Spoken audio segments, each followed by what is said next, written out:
Hello everyone, welcome back to my YouTube channel. This is Maj, and for today's video, i-update ko kayo again regarding kay Free Cash dahil meron na tayong 23,000 na coins, which is equivalent to 23 USD, which is later on i-withdraw natin at papakita ko kayo, tuturuan ko kayo step by step kung paano nyo ito magiging real cash guys sa makuha yung inyong pera. So don't skip, kaya stay tuned until the end of this video para wala kayo ma-miss na anything na important. Okay? And then of course, mag-uusapan natin ano bang magandang mga laruin dito. So ako more on games ako guys. Ano bang okay dito na laro? Ano bang mga okay na offer partners ni Free Cash?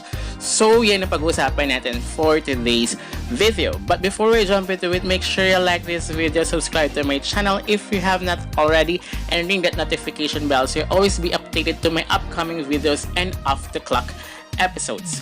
So, meron akong friend na naglalaro na rin ng Free Cash, but hindi, may mga kasi offer partner si Free Cash na hindi talaga okay, or may mga okay talaga, but may mga pending yun, kasi may mga pending na, especially kapag more than $1. As you can see sa mga ayan yung featured offers nila, diba may $19, diba sa may mga ganyan. So, pag ganyan, pag ano yan, multi rewards yan. And then, pag mga nasa 1,000 plus or $1 na nagiging pending siya, so mapuputi siya sa notification. Kaya always check your notification. Ako, more on mas okay sa akin, or mas, since nag-start ako maglaro kay Free Cash, sa mga offer partners nga, ang pinaka-recommended ko ay si Ayat Studios. Guys, yun ang mismo okay. And especially yung may 7 days streaks sila. So, kapag everyday naka 1,000 kayo, makakuha pa kayo additional bonus kay Free Cash. And of course, ito yung pinaka okay na magiging passive nyo na siya once na itong sa ladder nila guys, which is kayo dapat pataasin yung level nyo.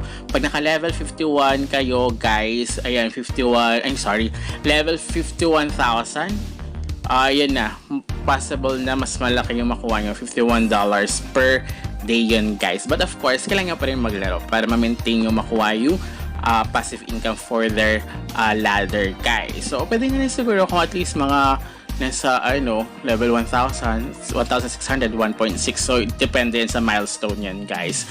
So ayun guys, balik tayo sa kanilang offer partners.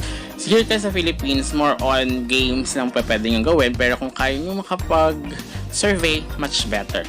So si Ayat Studio, sabi ko sa inyo, dito lang ako laging kumukuha ng games. So hindi na ako masyado nag-download ng games hanggat sa walang lalabas si Ayat Studios. So si Ayat Studios, may plus 50% pa siya, and on time yung paying niya guys. But of course, ngayon kasi sa bagong rules ni Free Cash, you need to wait pag more than $1 na yung at least 2 to 3 days.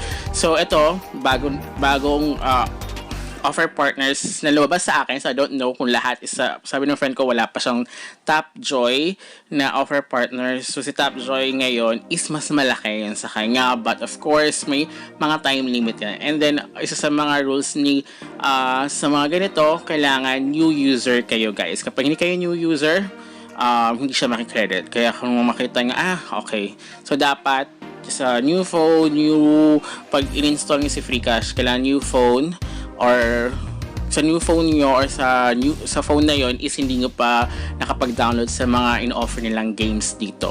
Okay, that's dapat first time user kayo kapag dinownload nyo yung games na yon or naglaro kayo. Okay, kasi madidetect nila yan.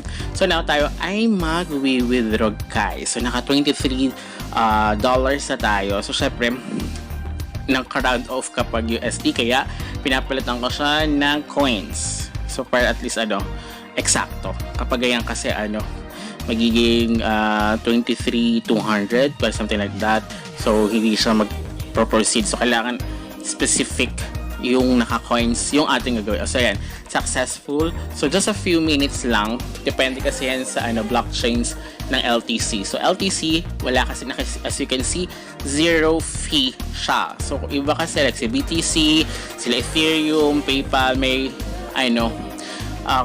may fee kaya hindi ako nag-withdraw from there. And then pag doon din, may fee pa din, diba? Kapag withdraw mo pag kay PayPal, diba? So much better na ito. Ito na yung pinaka the best. So once natanggap nyo siya sa inyong LTC wallet or mas preferred ko is Binance dahil diretso na pwede nyo na siyang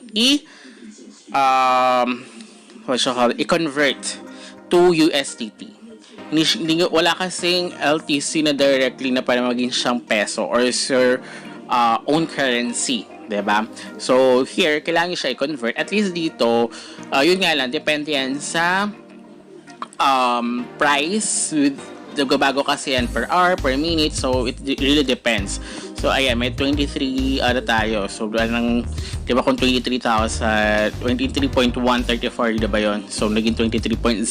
So, it depends yan kasi sa oras, ganyan. So, very volatile kasi ang price ng pagdating sa crypto.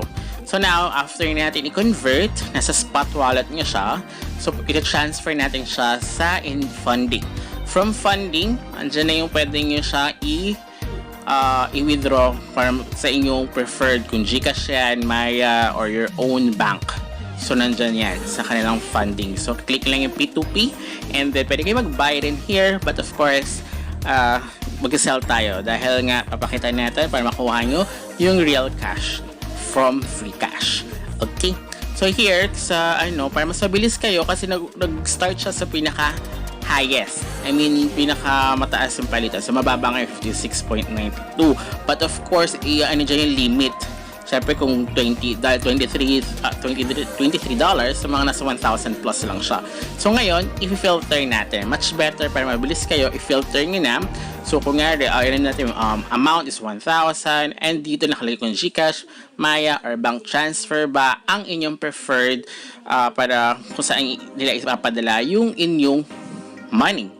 Diba? So yan, dahil na tayo, dahil 1,000, mas ayan yung sa limit nakita nga, diba? Ayan, so yan yung pinakauna, 56.80 per USDT yung ating, yun yung pinakamataas nila, which is okay naman din kasi nasa 56.90, pero minsan nakapagpapalit ako ng 57, so depende kasi yan talaga sa palitan. So now, bank transfer tayo dahil medyo si GCash ngayon, maraming hacker, maraming problem si GCash. So, much better sa akin si CIMB. So, CIMB ang gagamitin ko. So, bank transfer ang ating ginamit for this one, guys. Pero kadalasan, mas maraming nag-offer for GCash. Pero yun nga, dahil nga yung sa pinsan ko nangyari din is na-hacking kayo ng GCash. Kaya dun tayo sa safe muna, mas mag-okay na talaga ngayon is papunta sa ating bank. So, mga ganyan kasi like sa Coins PH, GCash, need kasi sila talagang real bank.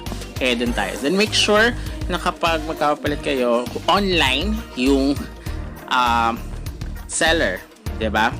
So, tama, yung buyer, kasi tayo yung seller, sorry. Online yung buyer natin para mas okay. So, at least, diba, siya, hindi na ako hinintay hindi niya ako hinintay na mag-message sa kanya. So, siya na yung kagad ng message, which is mas maganda yan, mas okay yun, guys. Kasi iba kasi hinintay mo na mag-message, kanya. So, i-check nga rin, kadalasan sa kanilang chat, guys, kasi minsan may mga directions pa sila or baka may fee sila or something like that. So, ang bilis niya, super duper bilis. So, okay na okay siya. So, I recommend this one. Tsaka tingnan niya rin yung percentage. Kung naka 97 pataas percentage nga, sabihin legit na legit yung buyer na yon.